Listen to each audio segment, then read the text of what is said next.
Life expectancy for Singapore's residents has improved slightly over the last decade. The 2023 figure is 83 years, up 0.6 years from 2013. Last year's number is unchanged from 2022.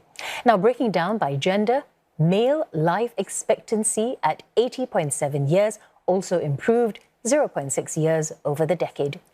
Female life expectancy, 85.2 years, improved 0.7 years over the same period.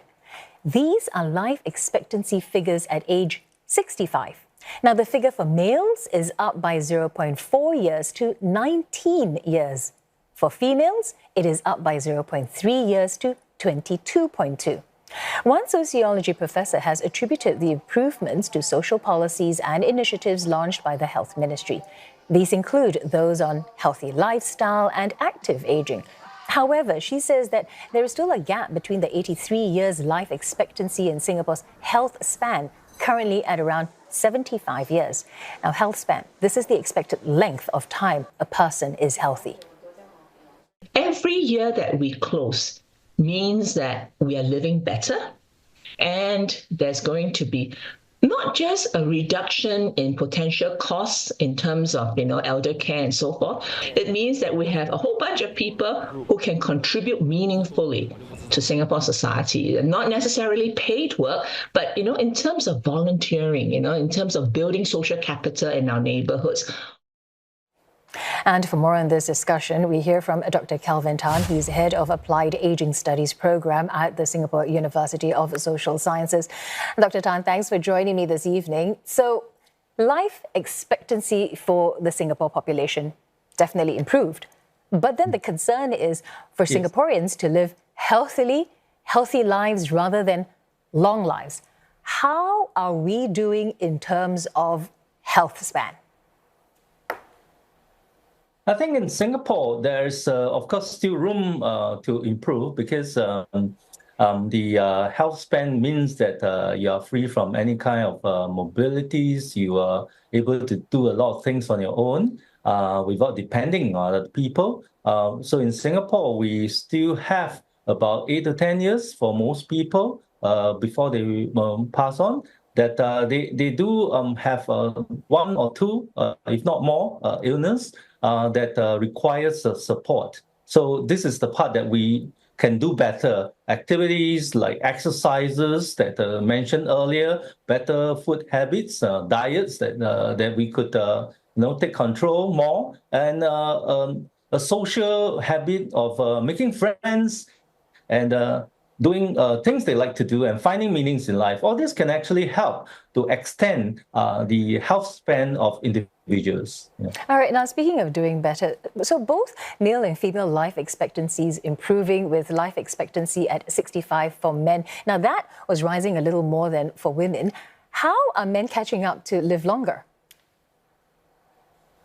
Well, I guess for men, we are becoming more conscious of our healthy lifestyles. For example, we find that more men are smoking lesser, and also they have better habits in terms of not drinking so much alcohol, exercising more. And so we expect the men to really catch up with women in terms of life expectancy, despite the numbers of the wide range previously. We are becoming more educated, becoming more aware of what are the resources around and how to have a more healthy lifestyle. Okay, so saying that, women, being more sociable than men, helps them to have longer life expectancy. Question is, what else can women do to live longer and happier?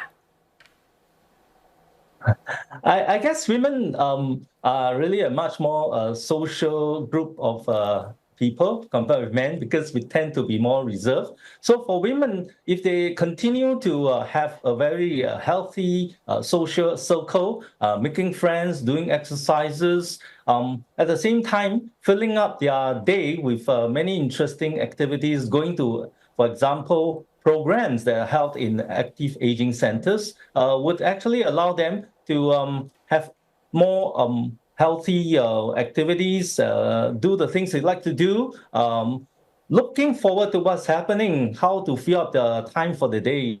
It's all very important. And if they continue to do that, I'm sure they will have a very healthy lifestyle, including the exercises they do, keeping their mind very cognitively sharp, playing board games, even some kind of music therapies that is available these days to understand the brain health better.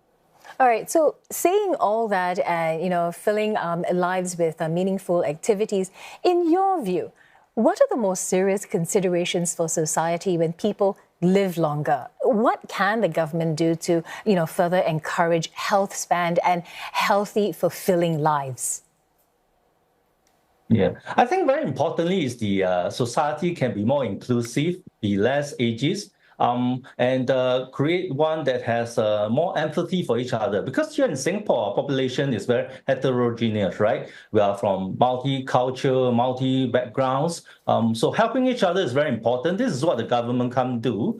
But on the other hand, I think the government has done very well in creating programs through the Healthy SG and Active SG programs. More importantly, also that when the government looks at policy that encourages the families to get together to have more intergeneration activity together, this is actually very good, because I think if the government could encourage such intergen relationships to happen, encourage more regular screening for individuals to take responsibilities through the accessibility of such facilities, then I think these are the things that government could do to encourage everyone to take more ownership of their health span, and therefore that can be extended to a shorter time before they pass on. Yeah.